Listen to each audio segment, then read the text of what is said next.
Hello नमस्कार समस्त के आज मुई फेर थरे आसी जाइछे आ गोटे रेसिपीटे नहीं कि आज आमे बनामा सिंबर गोटे नुआ रेसिपीटे जेनता के कहि पारमा आमे सिंब मसाला आ चलून आज रेसिपीटा स्टार्ट करमा। सिंबर तो बहुत रेसिपी आपण माने खाई थिबे जेनता कि सिंब भजा सिंब बेसर आउ आज आमे बनामा सिंब मसला। तो सिंब मसला लगी आमे सिंब सांगे आउ किछि परिबा ऐड करि पारमा सेटा होउछे माखन बैगन आलू आउ बड़ी।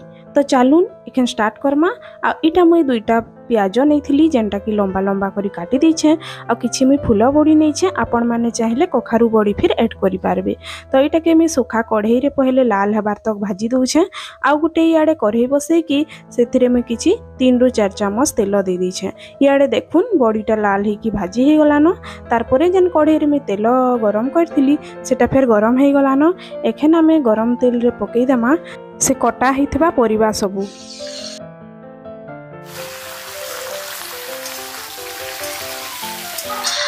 एबे इथिरे टिके लुण पकई दमा तारपरे किछि हल्दी फिर दे दमा आ भल करी मिसे कि टिके कभर कर दमा। आउ तरकारी बनाला बेले फिर तो आउ टिके लुण हल्दी देबार अच्छे मसला संगे। तो हेथि लगी इथिरे मुई कम टिके हल्दी आ लुण देइछे कांजे कहले लुण दे देले परिबाटा जल्दी सिझी जिसी। तारपरे एखन मैं इटा के कभर कर दीछे आ 2 रु 4 मिनिट बाद देखुन इटा सिझी गलान।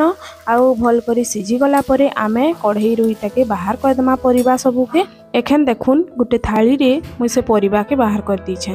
तारपरे हे कढ़ई रे न आउ टिके तेल देकी किछि जीरा मैं पके दउछे आ जीराटा भाजी हे गला परे दुईटा मैं तेजपत्र पके देबी आ भल करी आउ टिके तेजपत्र के फिर भाजी दउछे। तेजपत्र आ जीराटा भाजी हे गला परे कटा ही थेबा प्याज के मुई एखन पके दउछे आ इटा के ब्राउन कलर हेबा तो टिके भाजी देमा। आ देखुन हे भितरे मुई गोटे मसलाटे फिर पेस्ट करथिली तार वीडियोटा मुई आपण मान के देवाले भूली जाइतिली। इथिरे प्याज रसुण जीरा अदा और टमाटो के ग्राइंडिंग करथिली। आ देखुन एखन प्याजटा हल्का ब्राउन कलर हे गलानो। एखन से मसला के इथिरे मुई पके दउछे मसला के टिके भल करी भाजी देमा। तो आपण मान के मुई आगरू कही परिबा के भाजला बेले लुण हल्दी देइछा कही तो हेनता जानी कि स्वाद अनुसार आ टिके हल्दी आ कम लुण दे देबे मसला रे आ भल करी भाजी देबे। आ देखुन एखन मैं मसला के इटा भाजी दउछे मसलाटा भाजी हे गला परे आमे गुटे टमाटर नेमा सेटा के गोल गोल करी मुई इटा देखुन काटी दउछे आ इटा के एखन मसला रे मुई पके देबी। मसला रे टमाटर के देकी टिके कभर कर दमा टमाटरटा जल्दी सिझी जिबा। आ देखुन एखन इटा मैं कभर कर देइथिली। तो एखन देखुन टमाटरटा पूरा मसला रे मिसी गलान। आ एखन भल करी भाजी ही गला परे आमे पके देमा से भाजी थिबा परिबा सबु के आ भल करी मसला संगे आ टिके मिसे देमा। भल करी मसलाटा मिसे कि 1 रु 2 मिनिट कसी हेबार लगी छाड़ी देमा। आ देखुन एखन इटा मसला संगे परिबाटा बढ़िया मिसी गलान। आउ भल करी 1 रु 2 मिनिट कसबार परे आमे देमा हल्का पानी आ पानी देकी इटा के टिके कभर कर देमा। तरकारीटा फुटी गला परे आमे लास्ट रे बड़ी फिर पकाबार अच्छे तो हेथि लगी ठीक जानी करी पानी टिके देबार कथा।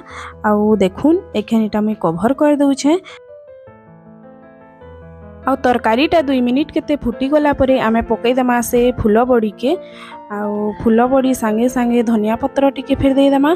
तारपरे भल करी मिसे देला परे आउ टिके कभर कर देमा। तारपरे एखन देखुन 2 मिनिट हे गलानो आउ आमर तरकारीटा फिर रेडी हे गलानो।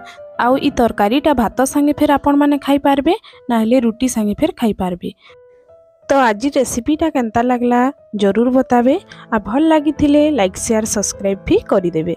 तो वीडियो के मुई इने रखुछे। नमस्कार।